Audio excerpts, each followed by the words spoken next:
preguntarle al expresidente del Gobierno. Señor Aznar, ¿qué tal? Ha hablado de violación de la integridad territorial, unas palabras parecidas a las que decía el propio presidente del Gobierno. Se plantea tender puentes, por ejemplo, con el Gobierno para atajar esta crisis migratoria. Salida en este momento Jesús del expresidente, acompañado de Juan Jesús Vivas, que en este momento lo acompaña incluso para encontrarse con los vecinos, para hacer este encuentro. ¡Asesino! ¡Hijo de puta! ¡Eres un asesino! ¡En la guerra de Irak, asesino! ¡Hijo de puta, asesino! Hay un vecino en este momento que se encara con el expresidente, aunque la tónica de la mayoría de las personas que le están esperando es agradecerle aquí su presencia. Y en un paseillo inusual que estamos viendo a pie. Hermanos, no vamos a llegar nunca a sus estándares éticos. Se lo puedo asegurar que no vamos a llegar nunca. No tarde, nunca. A saltarnos la legalidad y al saltarnos los derechos humanos no vamos a llegar nunca. Yo lo siento, si para ustedes los estándares de vulneración de derechos humanos y yo lo siento muchísimo. Si ustedes lo que han exigido o lo que exigen es que nosotros respondamos como ustedes responderían, no lo vamos a hacer. Hay dos modelos muy diferenciados y usted insiste en la invasión. Es que no sé si se creen más patriotas por decir la palabra invasión. Lo que son es más alarmistas y más agitadoras, porque si se habla de invasión, la respuesta es bélica. Si se habla de crisis humanitaria, la respuesta es humanitaria. Sí, señora Funes, lo siento mucho. Las palabras importan y mucho. Y las palabras siempre son las mismas. Siempre, sea la crisis sanitaria, sea una crisis meteorológica, sea cualquier tipo de crisis, sea una pandemia, sea un accidente, sea cualquier cosa, ustedes siempre lo van a utilizar como arma arrojadiza contra el Gobierno de España y sin asumir sus responsabilidades y sin asumir sus competencias, lo cual es tramposo y es desleal con nuestro Estado de Derecho, no con el Gobierno de España, con nuestro Estado de Derecho. Es muy difícil trabajar con tergiversaciones de la comunicación, en serio. No me acuerdo ahora mismo qué frase ha dicho, que le he tenido que decir que es mentira, ¿vale? Que la Unión Europea. Yo he dicho que las fronteras en la Unión Europea están externalizadas. ¿Sí o no? ¿Sí o no, señora Funes? ¿Sí o no? Yo no he dicho que la culpa sea de la Unión Europea, ni haya puesto en cuestión la Unión Europea. Las fronteras en la Unión Europea se han externalizado a través de un mecanismo que se llama Frontex. ¿Sí o no? Por el cual le damos dinero a determinados países para que controlen las fronteras. ¿Sí o no? No tergiverse, porque es que es muy difícil trabajar. Yo entiendo que en su día a día no trabajan así o no viven así, tergiversando todas y cada una de las declaraciones. Dicho esto, ¿por qué se han levantado de la conferencia sectorial de Infancia y Juventud? ¿Por qué? ¿No será por solidaridad con Ceuta? ¿No? No será por solidaridad con Ceuta. No será porque están muy preocupados por esas menores y esos niños y niñas, ¿no? ¿Por qué se han levantado de la conferencia sectorial? El Partido Popular y Vox. Cuéntenos aquí por qué se han levantado de una conferencia sectorial en la cual se hablaba del reparto de menores y de la transposición.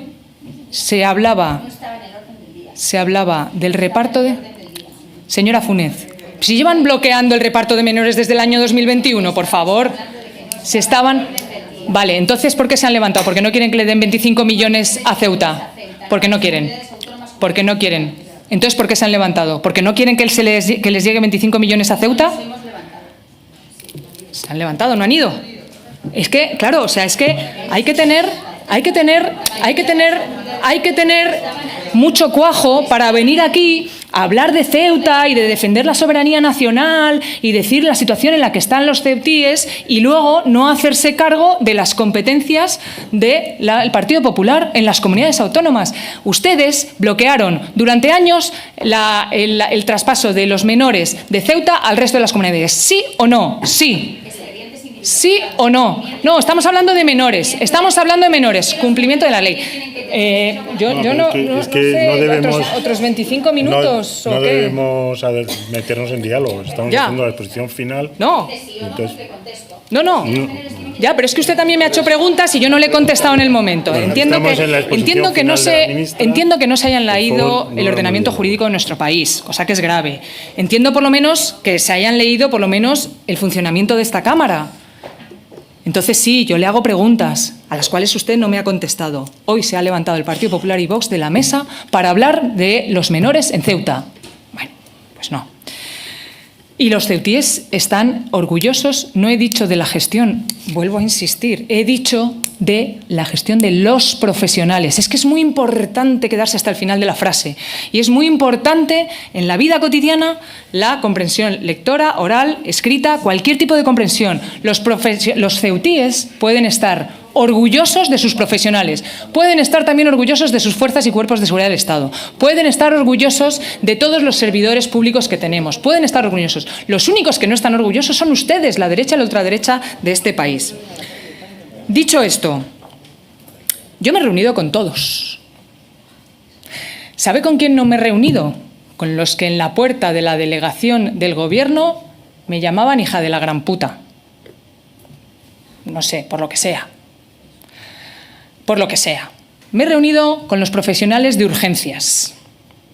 Me he reunido con los profesionales de los centros de salud. Me he reunido con las entidades como Cruz Roja, Médicos del Mundo, ELIN, que son las entidades que están dando asistencia y servicio fuera del hospital y fuera de los centros de salud. Me he reunido con el delegado del Gobierno, con el presidente de Ceuta, me he reunido con el Colegio de Médicos, mi secretario general se ha reunido con el Colegio de Enfermeras, de psicólogos, de farmacéuticos. Nos hemos reunido con todos. Y, por supuesto, nuestros profesionales directivos de Ingesa se han reunido y mantienen reuniones diarias y cotidianas con todos desde el minuto 1. Así que no tergiverse. Yo me he reunido con todos los profesionales. Claro que sí. Y le vuelvo a insistir, y les vuelvo a insistir.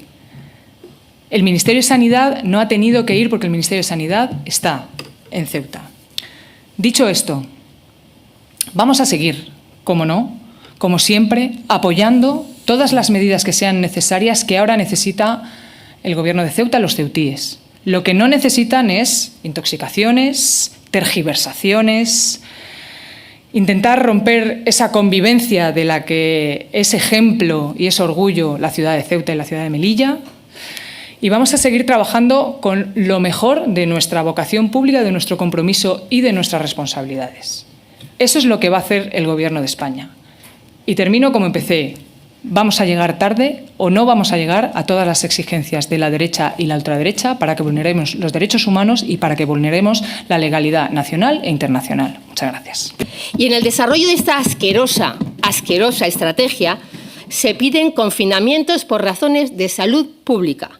El siempre iluminado señor Feijóo ha vuelto a tener una revelación, parece ser. Hay que confinar la ciudad autónoma de Ceuta porque han entrado 2 migrantes, 3 con tuberculosis, 3 de sospechosos de varicela, una enfermedad que todo el mundo sabe no está erradicada en España.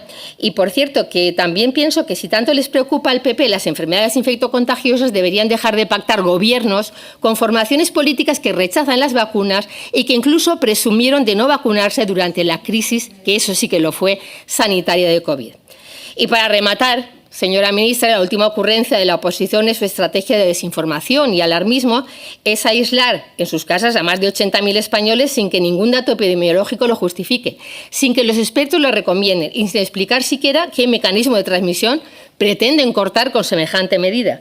Pero no se preocupe, ministra, porque si el señor Feijóo no nos hubiera servido en bandeja el argumento, ha llegado el señor Semper para pedir que se confinen los casos de gastroenteritis. No sé si vio usted esa rueda de prensa en la que el periodista le preguntaba sobre si van a extender esa petición a todos los casos de gastroenteritis de España. Eso ya está en el top 5 de las declaraciones más ridículas del Partido Popular, junto al que no gobierno porque no quiero, por supuesto.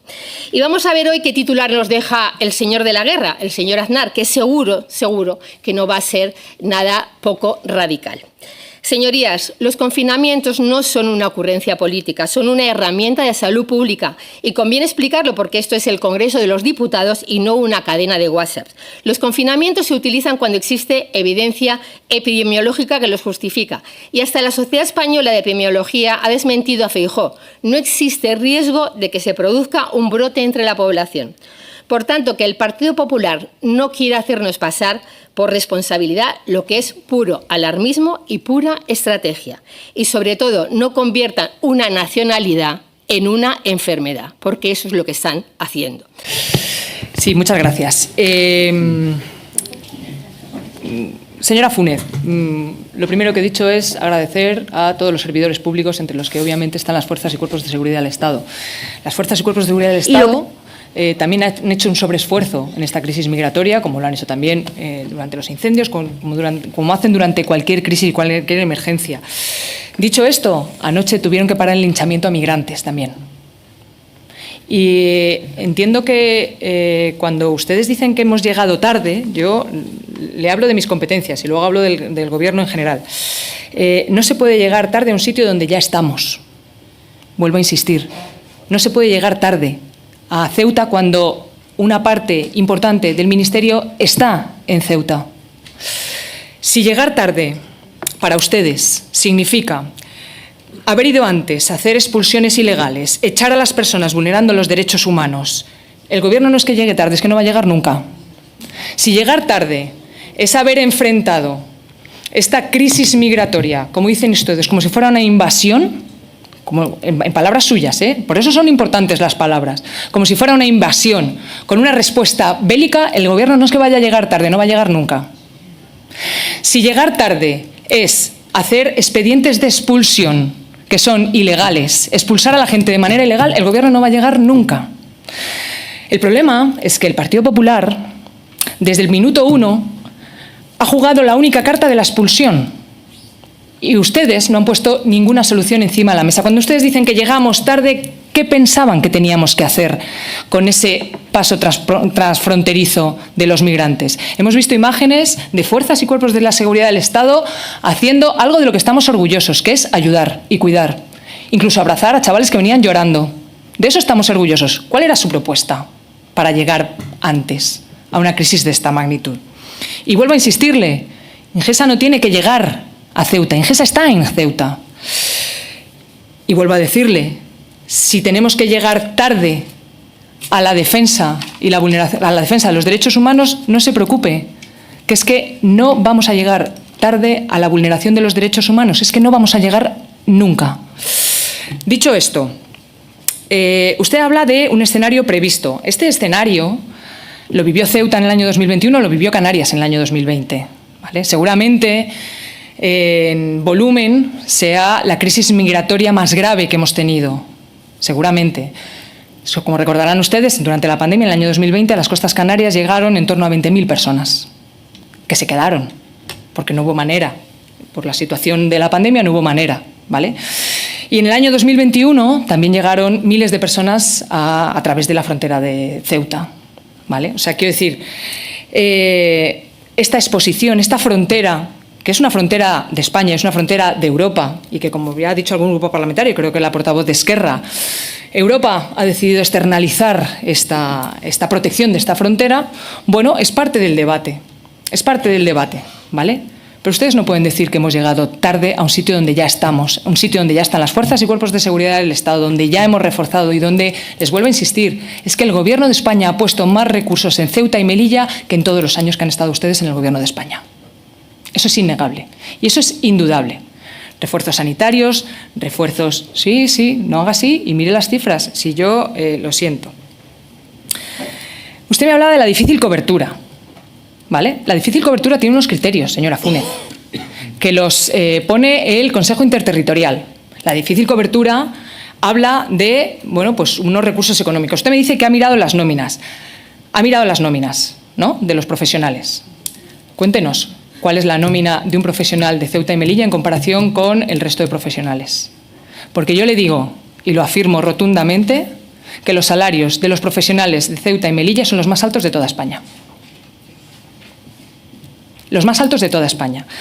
Y usted me dice que es que la gente no quiere trabajar ahí. Pues es que, mire, hemos tenido 100 comisiones de servicio. Comisiones de servicio es cuando perteneces a un lugar pero te quieres ir a otro, ¿vale? De esas 100 comisiones de servicio, la mayoría de las comisiones de servicio, bueno, la mayoría son entre Ceuta y Melilla, ¿vale? Más o menos un 30% es de gente que quiere venir a Ceuta y Melilla a trabajar, fíjese, qué curioso. Solo un 5% son comisiones de servicio que se piden a otro servicio de salud. Hay más gente que quiere venir a Ceuta y Melilla que gente que se quiere ir. Comisiones de servicio. Por eso le digo que una cosa es dar los datos, otra cosa es apuntar la realidad y otra cosa es alarmar y difundir elementos que en un caso son bulos interesados y en otro caso son mentiras que no se ajustan a la realidad. Usted me hablaba de las urgencias. Yo no he negado en ningún momento que las urgencias no estuvieran tensionadas. De hecho, tengo los datos, le he enseñado la gráfica. Esta es la diferencia de las urgencias entre el 2026 y el 2025. Claramente, 75 pacientes más, ¿vale? Y aquí también quiero hacer una salvedad. Desde el año 2020, la actividad asistencial en Ceuta ha disminuido un 35%. Desde el momento en el que la pandemia se cerraron las fronteras, la actividad asistencial en Ceuta ha disminuido un 35%. ¿Qué hemos hecho nosotros? ¿Reducir los recursos? No, aumentarlos. Hemos aumentado los recursos un 15% en profesionales. Hemos pasado de 132 médicos y médicas a más de 160 médicos y médicas. Aumentando los recursos. Hay en áreas, por ejemplo el área de ginecología y obstetricia, que ha tenido una reducción de la actividad asistencial de un 50% por ese cierre de las fronteras, que ha pasado de tener 1.600 partos a tener 600 partos, en los cuales no hemos reducido absolutamente ningún efectivo. Y hemos aumentado los efectivos de urgencias. ¿Esto significa que los sistemas sanitarios pueden estar mejor dimensionados? El de Ceuta y el de toda Europa y el de todas las comunidades autónomas. Pero le volví a poner un ejemplo, y si quiere hacemos los ejemplos con más hospitales de nuestro territorio que tengan más o menos las mismas camas que Ceuta. Ceuta, 175 camas, 200 camas, 175 ahora más o menos operativas y una ampliación de 200, 212 según esa ampliación. 22 médicos de urgencias. La Paz, 1.300 camas, 55 médicos de urgencias. ¿Es una dotación buena, mala, regular? ¿Cómo le parece a usted? ¿Cuántos médicos de urgencias tenemos que tener? ¿30, 50? ¿Cuántos tenemos? En una situación de estas características te ha desbordado cualquier servicio de urgencias, obviamente, claramente, como lo estuvieron desbordados los servicios de urgencias ante cualquier crisis y cualquier catástrofe, cualquier accidente, cualquier catástrofe. Desborda en un momento dado los sistemas sanitarios. Pero ojo, es que ese desborde tuvo un pico al principio y luego se ha mantenido en una actividad que es más intensa y más tensionada, pero que no es de colapso. Es que las palabras claro que importan, señorías del Partido Popular, claro que importan. Porque a lo mejor un ceutí escucha que su sistema está colapsado y no va a su centro de salud. A lo mejor un ceutí cree que la tuberculosis está expandida por las urgencias de su hospital y no va a su hospital. Por eso son graves esas palabras y por eso, como han dicho otros portavoces, es muy importante llamar a las cosas por su nombre. ¿Cuándo se activó el plan? En el minuto 1. ¿Cuándo estuvimos informados nosotros, tanto el secretario de Estado como yo? En el minuto 1. Tengo un mensaje de las 2 del día 30 de julio advirtiéndonos de que se iba a reforzar el 061, se iba a iniciar la colaboración con Cruz Roja, que es la que ha atendido inicialmente en la playa del Trampolín, y que se pusieron en marcha en el minuto 1, 2:30, señora Funes, del día 30 de julio, que se ponían en marcha los planes de contingencia y el plan ante catástrofes externas. Eso es prevenir. Eso es planificar. Y yo no tengo que decirle a la jefa de urgencias lo que tiene que hacer. Yo no voy a hacerme una foto a Ceuta, ¿vale? Ni a decirle a la jefa de urgencias lo que tiene que hacer. La jefa de urgencias sabía perfectamente lo que tenía que hacer. Los profesionales sabían perfectamente lo que tenían que hacer. Abrieron un área asistencial que está cerrada normalmente, el clúster, para 33 camas, para derivar ahí todos los pacientes que fueran migrantes, para poder aislar los casos, como tenemos ahora aislado un caso de varicela. Desde el día 1, ¿cuántas reuniones hemos tenido? Todos los días. Todos los días hemos estado en contacto con Ingesa y todos los días nos han ido pasando una evolución de cuántos pacientes se atienden en el Centro de Salud de Otero, en el Centro de Salud de Carajal, en el SWAP, en el hospital, en las urgencias y cuántos los traslados ha hecho la Cruz Roja, cuántos traslados han hecho nuestras ambulancias. Todos los días hemos estado informados. Y por eso vuelvo a repetir, la situación de colapso sanitario, que es una situación técnica, no se ha producido. ¿Tensión asistencial? Por supuesto que sí, claro que sí. Es más, mire, le voy a poner un ejemplo. Cuando pasó lo de la Dana, cuando pasó la emergencia, la crisis de la Dana, alertamos al resto de comunidades, por si acaso, porque también hubo una alerta de salud pública, por si acaso la Comunidad Valenciana podría necesitar epidemiólogos, enfermeras, podría necesitar TCAEs, podría necesitar algo.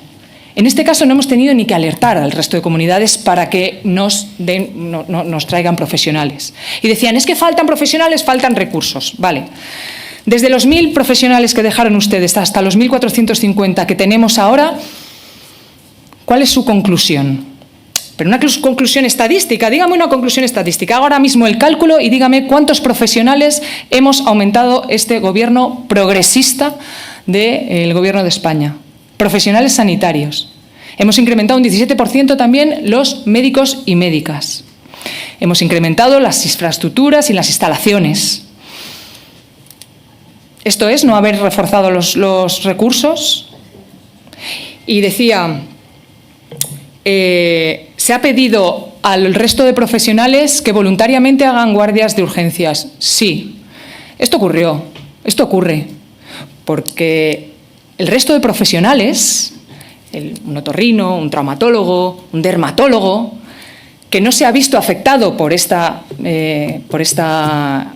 tensión asistencial, porque los servicios que se han visto tensionados han sido, sobre todo, urgencias, sobre todo atención primaria, sobre todo medicina interna y algún servicio quirúrgico, ¿vale? Sí, claro que se pide que el resto de profesionales, que por cierto, el resto de profesionales también van a la urgencia. El resto de profesionales, un traumatólogo, un servicio quirúrgico, un servicio médico que no está involucrado en primera línea de esta crisis o emergencia humanitaria, sí, claro que se implican en el funcionamiento del resto del hospital. Y fíjese, no se lo tengo que decir yo. No tengo que ir yo a decirles al resto de profesionales que bajen a la urgencia. Pero vuelvo a insistirle, como pasa en todas las crisis, en todas las emergencias, como ocurrió en el 11M, como ocurrió con la Dana, como ocurrió con el accidente de Adamuz, como ocurre en todas y cada una de las crisis. Así funcionamos. Por eso digo que las decisiones las decisiones de los profesionales, de los jefes de servicio, de los jefes territoriales y de los directores territoriales, no es que sean importantes, es que son las importantes. Yo las puedo avalar. Y yo puedo poner más recursos y decir que está todo a su disposición. Pero las decisiones de abrir un sistema que sea diferenciado para los ceutís y para los migrantes es una decisión muy bien tomada, de la cual estamos orgullosos y los ceutís y los españoles deberían estar orgullosos de las decisiones que toman en todos y cada uno de los sistemas sanitarios que hay en nuestro país. Ustedes han hablado de colapso, han insistido, y es que yo ya no sé si es un deseo. Un poquito, un deseo, ¿no? Ustedes hacen del deseo un titular. Porque, como ha dicho la diputada de Sumar, por el hospital ha pasado un diputado del Partido Popular, una senadora del Partido Popular, han pasado periodistas también que han podido documentar que no hay ese colapso. Es más, el señor Feijóo iba a ir y luego no fue, porque claro, si no era una imagen de colapso, pues tampoco le merecía la pena. Imagen de colapso donde hemos visto este verano en el Hospital de la Paz, por ejemplo.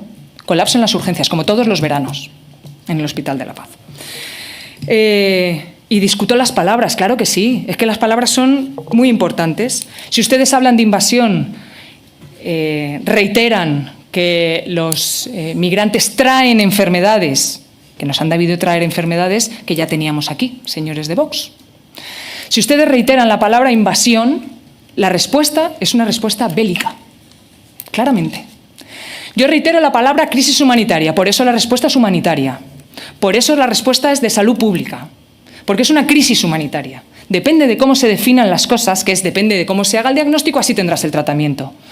Si ustedes del Partido Popular hablan constantemente de colapso, según sus deseos, de que nada funcione para poder achacárselo y hacer utilizarlo de arma arrojadiza con el Gobierno, pues están dando una imagen que no es veraz con la realidad de lo que está pasando en Ceuta. ¿Y a quién perjudica? A los ceutís.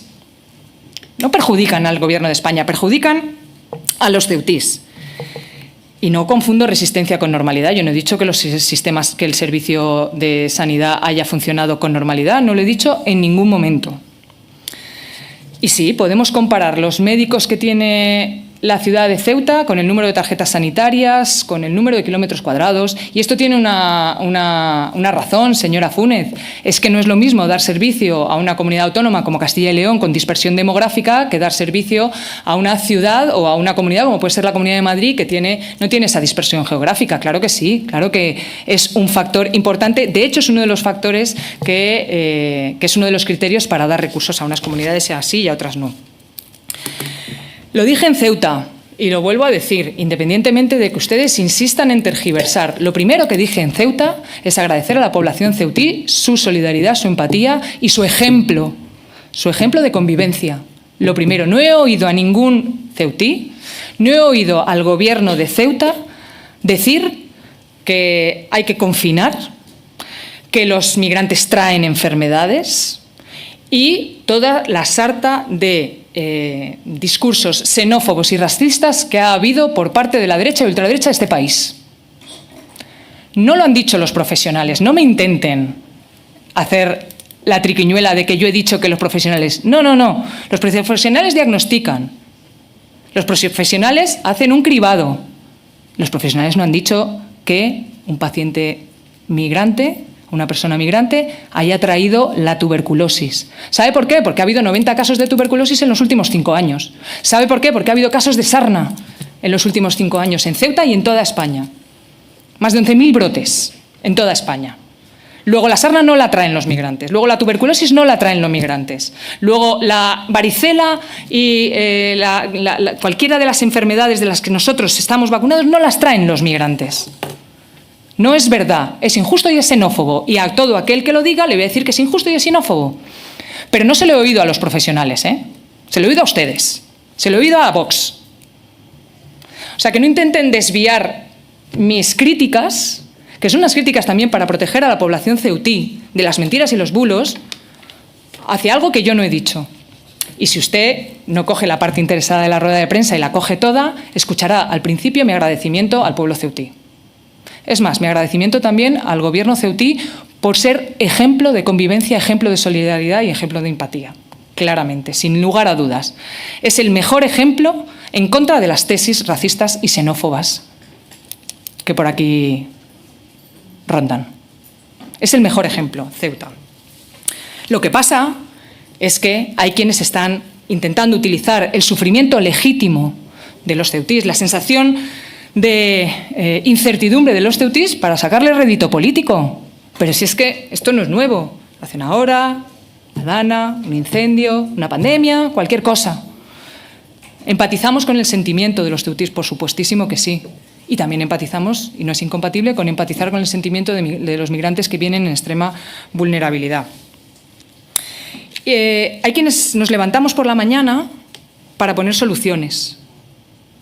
Y hay quienes se levantan por la mañana para sacar rédito político. Y a mí me gustaría el Partido Popular que me dijera qué es lo que teníamos que haber hecho. Para, decía usted, proteger la integridad. ¿Qué es? ¿Qué es lo que teníamos que haber hecho? ¿Qué es lo que teníamos que haber hecho? Poner tanques, militares, una respuesta bélica. ¿Qué teníamos que haber hecho con esos migrantes que estaban nadando? ¿Usted está de acuerdo en que hay que confinar a los migrantes, a las personas migrantes? Ustedes como grupo parlamentario, tienen además a una epidemióloga en el grupo parlamentario, ¿están de acuerdo con que hay que confinarles?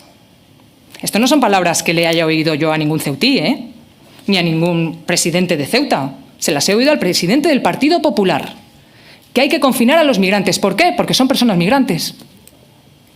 ¿Cuál es la razón epidemiológica? Vale. Eso es xenofobia y es ilegal. ¿Ustedes están de acuerdo en acoger a los menores? Porque se han levantado hoy de la mesa, tanto el Gobierno de Aragón como el de Extremadura como el de Castilla y León. ¿Ustedes están de acuerdo en apoyar al Gobierno de Ceuta a la hora de asumir y hacerse cargo de esta emergencia humanitaria, sí o no? Al parecer no. En todos aquellos gobiernos en los que están conviviendo con Vox, se han levantado de la mesa. ¿Esa es su manera de apoyar a Ceuta? ¿Ustedes no van a criticar a sus compañeros de Aragón, de Castilla y León y de Extremadura? ¿No van a decir nada? ¿Qué le dicen al presidente de Ceuta? ¿Qué le dicen? Sí, estamos súper preocupados por la crisis migratoria que estás viviendo. Ahora bien, con nosotros no cuenten. Con el Gobierno de España sí pueden contar, y eso lo saben, desde el minuto 1. Sí pueden contar, desde el minuto 1. El señor Feijóo, que no es epidemiólogo porque no quiere, lo que pasa es que ha introducido no un error a los que nos tiene acostumbrados, no una metedura de pata a las que nos tiene acostumbrados, ha introducido un elemento que es el confinamiento para crear alarmismo y para crear una situación de incertidumbre en la población ceutí. Eso es lo que ha hecho, utilizar el sufrimiento legítimo de los ceutís para hacer una herramienta electoral. Y sí, señora Martínez, claro que hay que hablar de las cosas por su nombre, ya lo he dicho antes. Es que hablar de las cosas por su nombre es parte de nuestro trabajo, de otros no. ¿Vale? Donde hay una tensión hay que hablar de colapso, donde hay una crisis hay que hablar de invasión, porque eso es una conveniencia política. ¿Vale? Pero claro que hay que hablar a las cosas por su nombre. Emergencia humanitaria, sí. Invasión, colapso, epidemia. Es que son palabras que tiene todo el día la derecha en la boca en este país. Y nosotros hemos visto los partes asistenciales de los llegados de Marruecos, de los llegados en la crisis migratoria, también de los subsaharianos. Y al mirar los partes asistenciales no cuadra mucho con una invasión. Gente con hipotermia, gente desnutrida, gente desesperada, gente con necesidades muy básicas, gente con heridas, gente a la que hubo que reanimar. No parece un parte de guerra eso. Parece más el parte de una crisis humanitaria. Y por eso hay que llamarle crisis humanitaria, aunque el Partido Popular sigue insistiendo en llamarlo invasión. Señor Gómez, es muy importante, en general en política, ya se lo he dicho alguna vez, y también en la vida, la comprensión lectora oral y escrita, las dos. Las dos. Es muy importante. Le vuelvo a repetir, las enfermedades no las traen los migrantes. Te puede decir lo que usted quiera. Las enfermedades no las traen los migrantes. Porque entonces, ¿qué le dice a los 4.700 casos de tuberculosis que hemos tenido en este país? No en Ceuta, en este país. No ha habido ningún profesional, que nosotros sepamos, ya no sé quién lo ha dicho, no ha habido ningún profesional que tengamos nosotros constancia de que haya tenido ningún contagio. Porque es que en los hospitales y en los centros de salud estamos acostumbrados a tratar con enfermedades infectocontagiosas. ¿O qué se creen? ¿O qué se creen? ¿Que la gripe, que el COVID, que la tuberculosis no es frecuente en nuestro día a día, en nuestros protocolos diarios? ¿Que la sarna no se ve?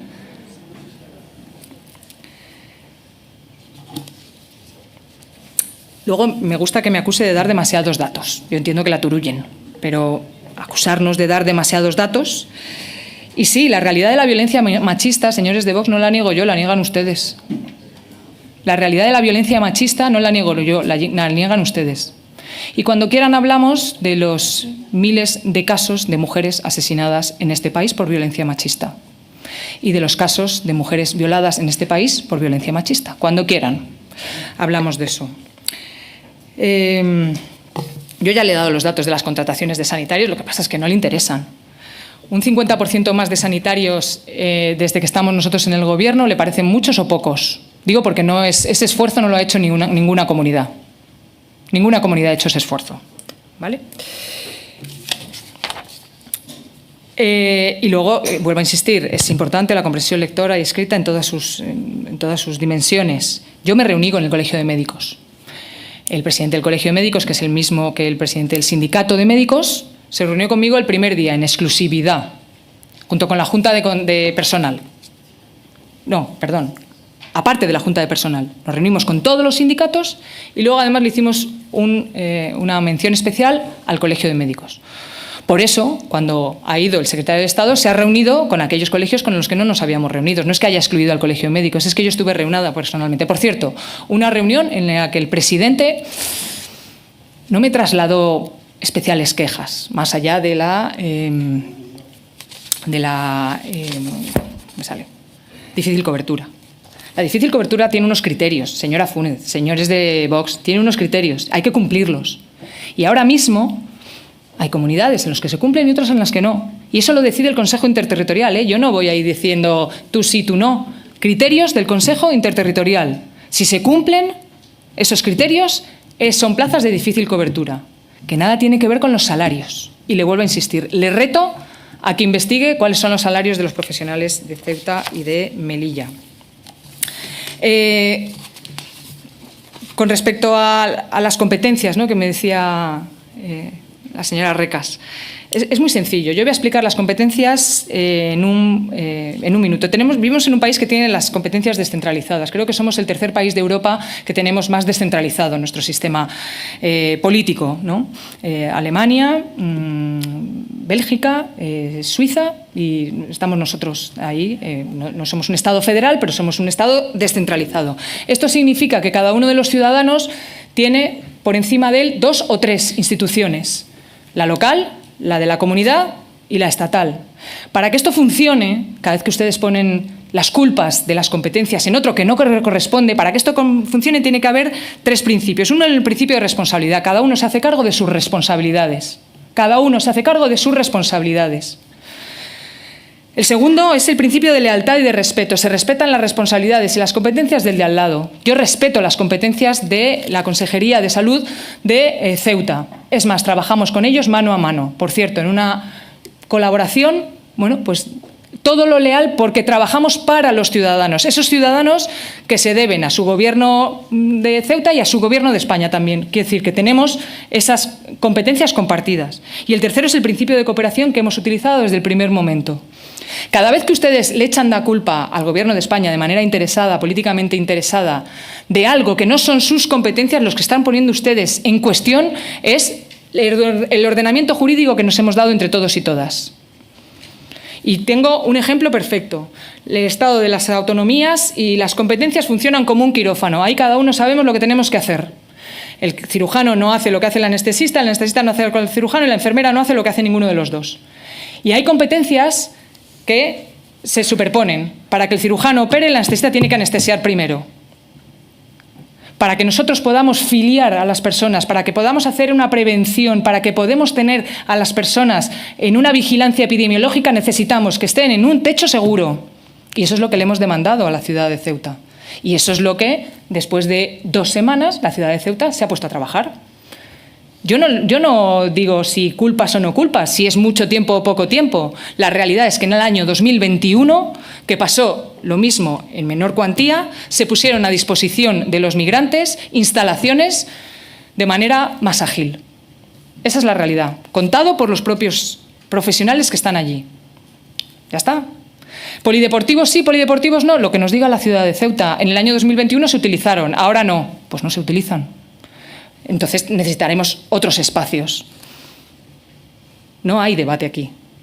Usaremos los espacios que tanto la ciudad de Ceuta con el Ministerio de Defensa, que también ha puesto a disposición de estas instalaciones, podamos utilizar para albergar a todas las personas y que no haya ni una sola persona en situación de calle.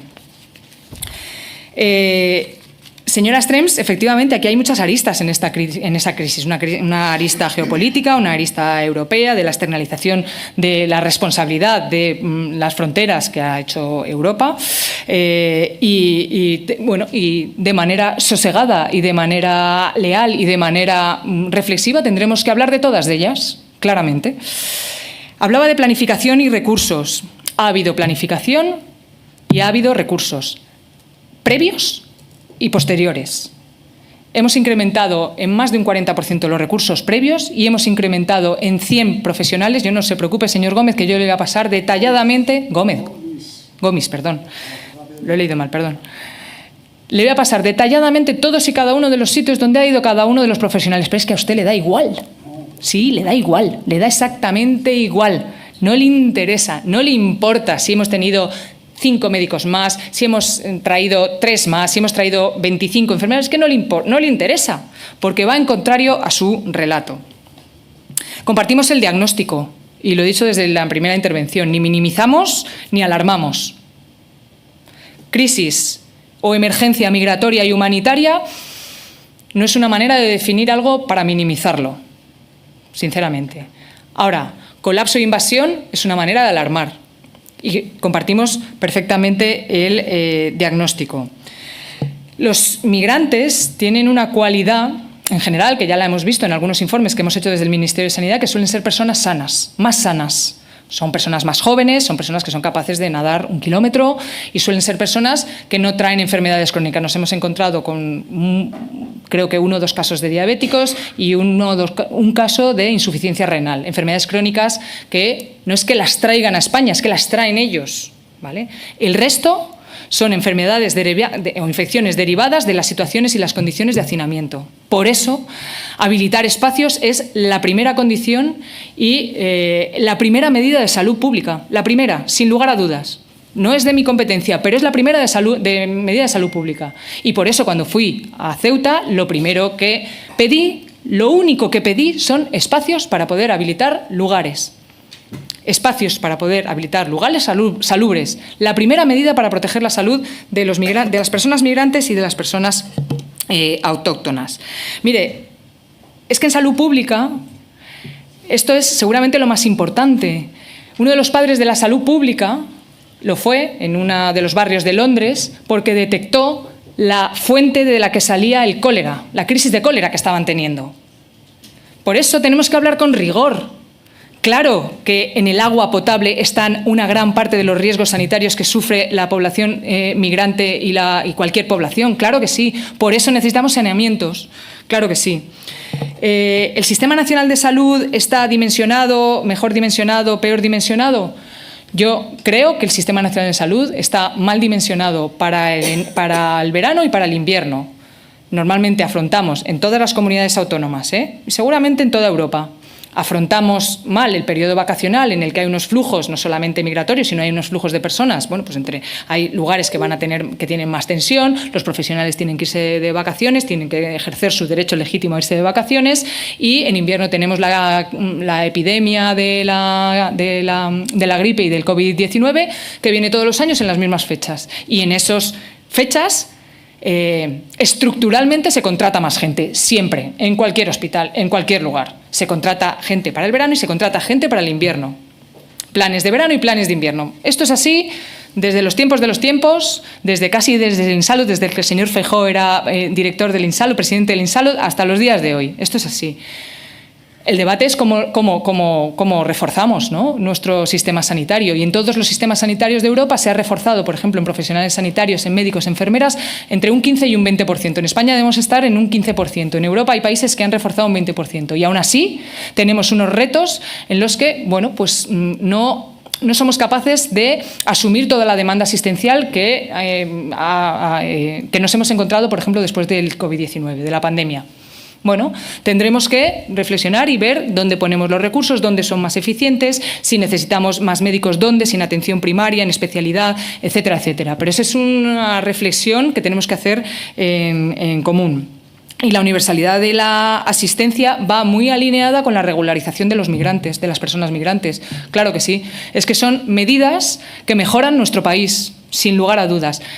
Hay comunidades a las que la universalización de la asistencia no le ha supuesto ningún cambio. Sí, a Cataluña no le ha supuesto ningún cambio porque ya tenía una asistencia universal de las personas migrantes. Hay comunidades a las que el Real Decreto de universalidad les ha pillado con el pie cambiado. Sí, aquellas que hacían una exclusión sanitaria de las personas migrantes o las personas sin papeles.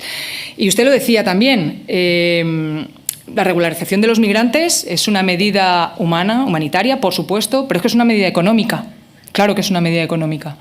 Entonces, yo entiendo que hay una parte de la derecha que lo que quiere es tener esa población que es la que nos permite, ¿no?, seguir teniendo un crecimiento económico y, bueno, pues una situación, un estado de bienestar, etcétera, etcétera, pero tenerlos sin derechos.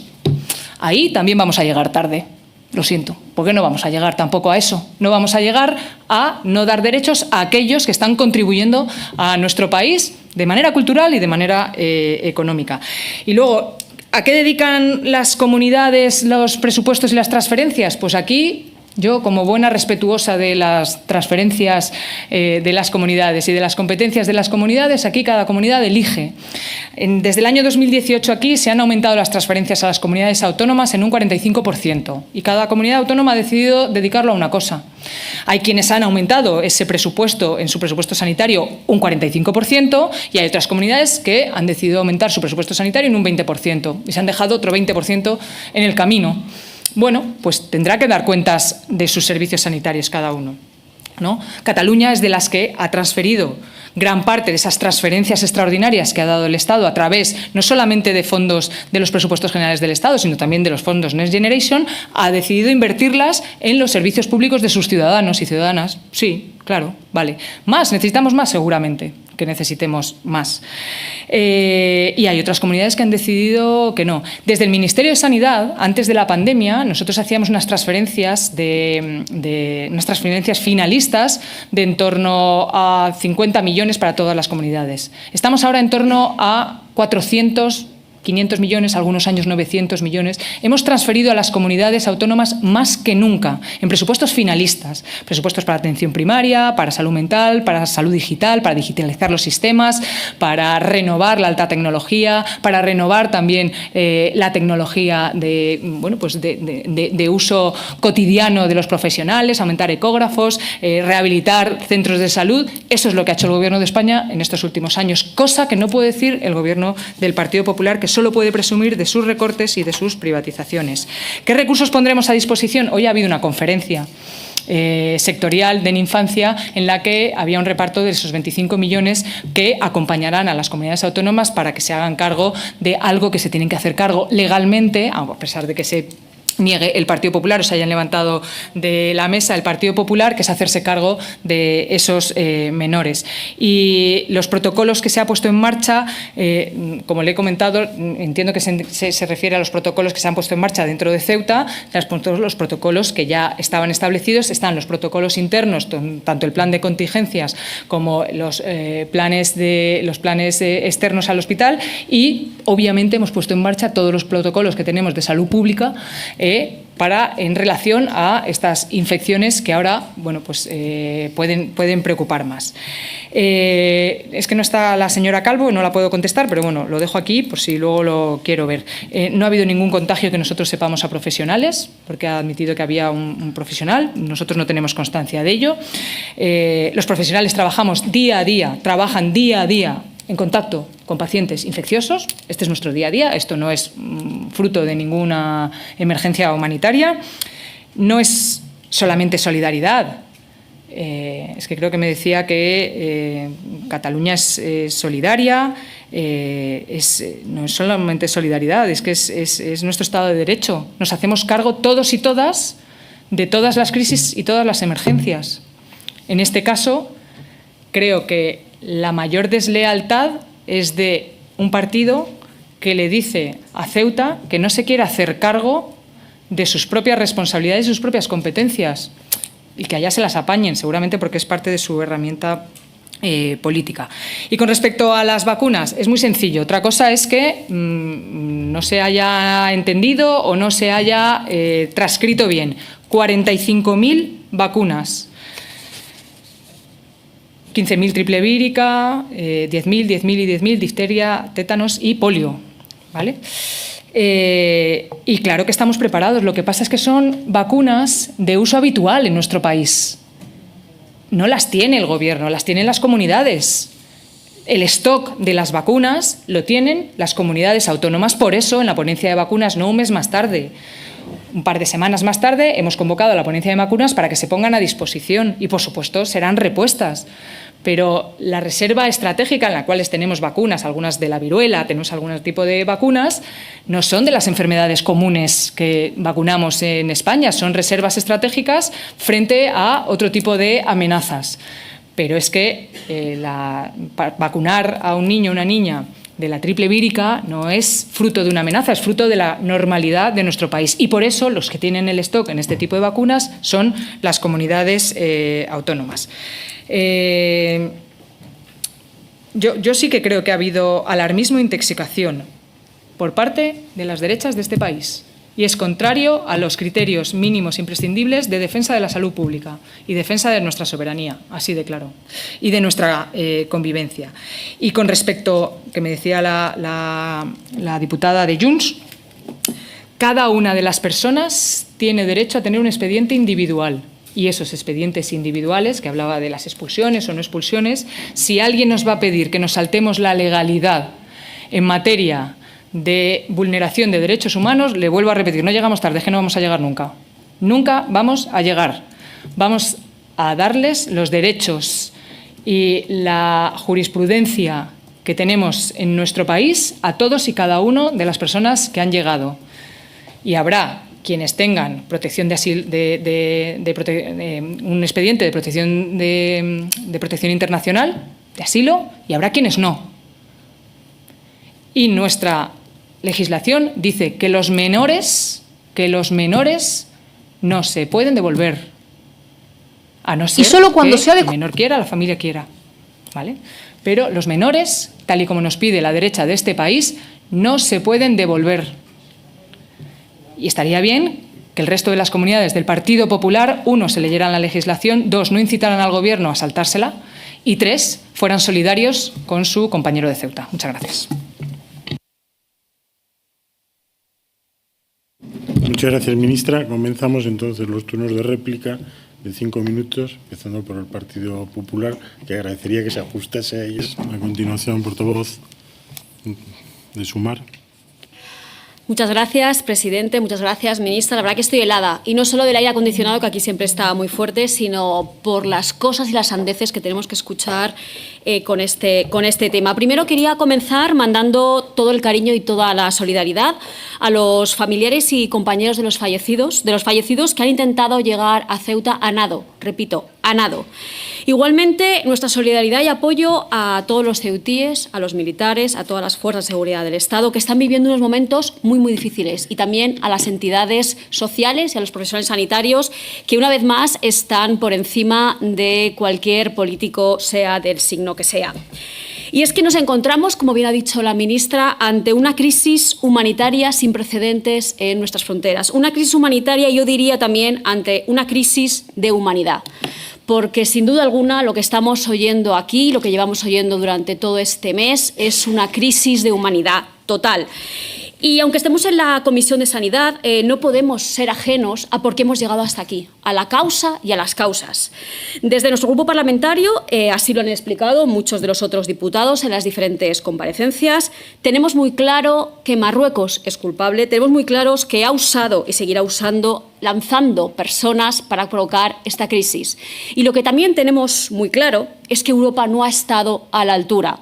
No ha estado a la altura con unas declaraciones para que hiciéramos temas ilegales, para que expulsáramos de manera ilegal a los menores. Por ejemplo, ahora el señor de Vox se ha ido, pero ahora que estaba hablando de sentencia, le recuerdo que hay una sentencia donde nos dice que eso, en el 2021, se hizo mal.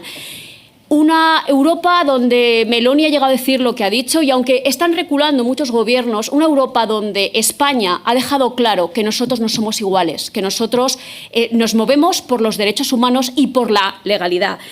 Tenemos claro que Ceuta y Melilla se defienden. Tenemos claro que España debe seguir intensificando todas esas acciones que están haciendo en Ceuta y Melilla, porque la situación no es fácil. Vamos a hablar de sanidad. Gracias, ministra. Gracias por todas las explicaciones, gracias a la ministra, gracias al secretario de Estado, gracias a la directora general de Ingesa, a Isabel Muñoz, y a todo el Ministerio, al CAES, a todos los profesionales que están trabajando para que las circunstancias que se encuentran en Ceuta sean las mejores posibles teniendo en cuenta las circunstancias. A mí me han oído decir más veces, a lo mejor la señora Funes no, porque es la primera vez que viene a la comisión, gracias por estar aquí. Yo he sido asesora de Ingesa, yo he estado en Ceuta y yo hablo continuamente con los profesionales sanitarios de allí. Gracias, ministra, por dejar claro cuál es la estrategia y cuál ha sido la respuesta. Cómo ha diferenciado entre lo que es una emergencia humanitaria, con la necesidad de alojamiento, agua potable, saneamiento. Por favor, siga incidiendo en esa necesidad a todos los responsables.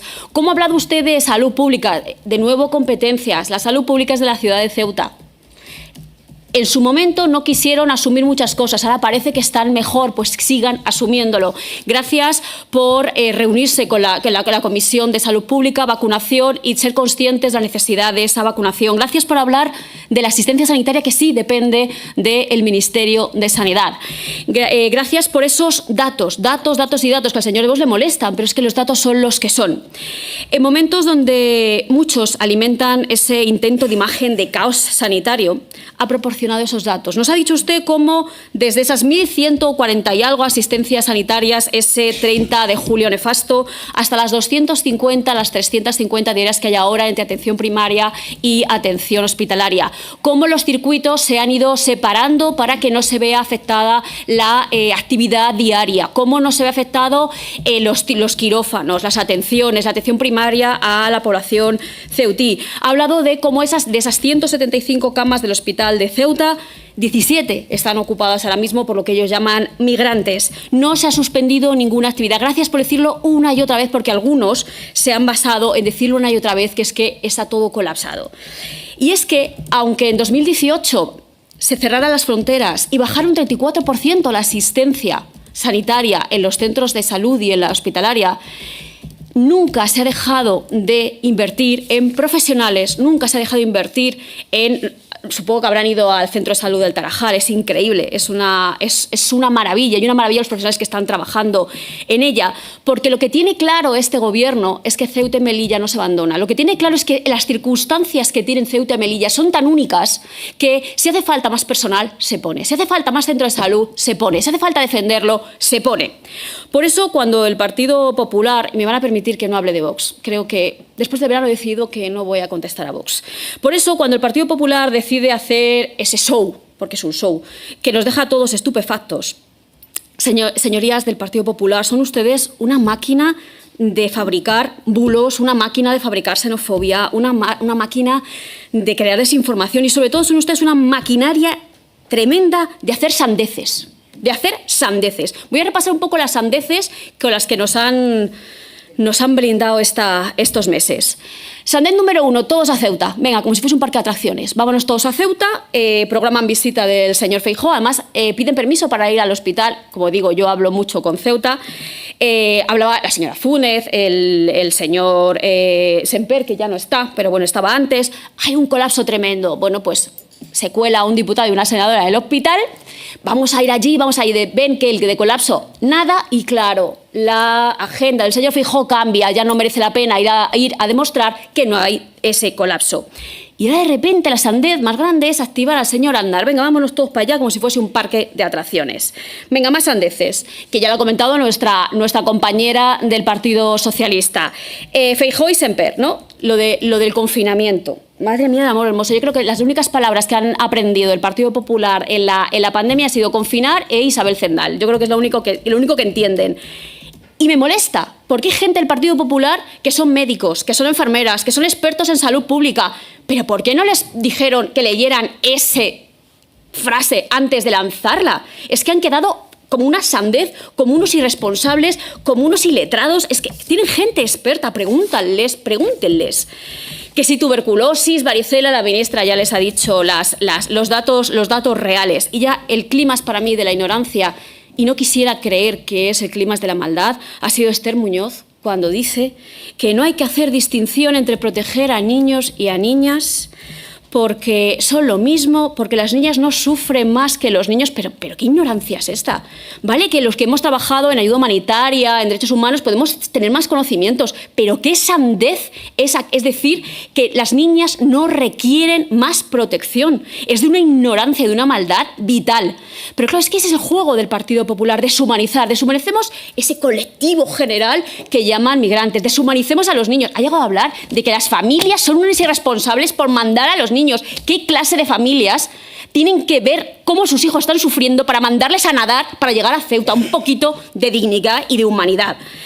Y claro, podría seguir y seguir, pero es que de verdad, yo el verano el poco verano que hemos tenido, el poco día de descanso que hemos tenido, lo he tomado para reflexionar y pensar, ¿por qué entré en política? Ustedes saben que yo soy muy nueva en política. ¿Por qué sigo en política?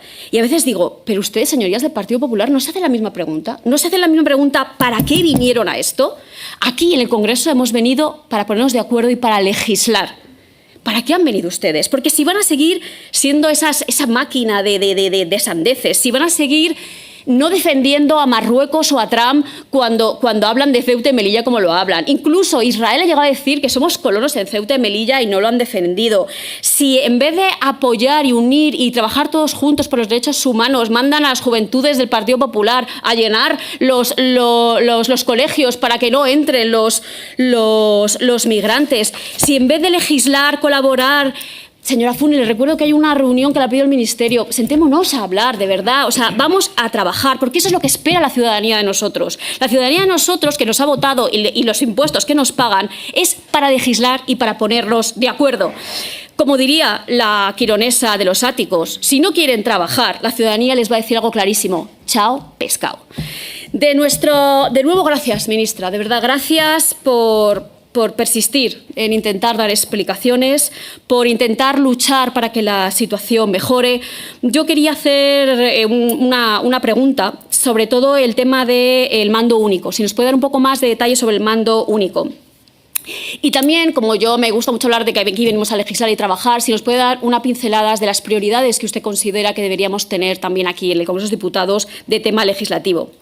Y por último, y relacionado con, como decía yo, con el verano y esa deshumanización, saltó la noticia que usted ayudó en el Bierzo a salvar a una persona que se estaba ahogando. Pues nada, ya la deshumaniza usted. ¿Qué tal? ¿Cómo está esa persona? Porque estoy segura que ha preguntado.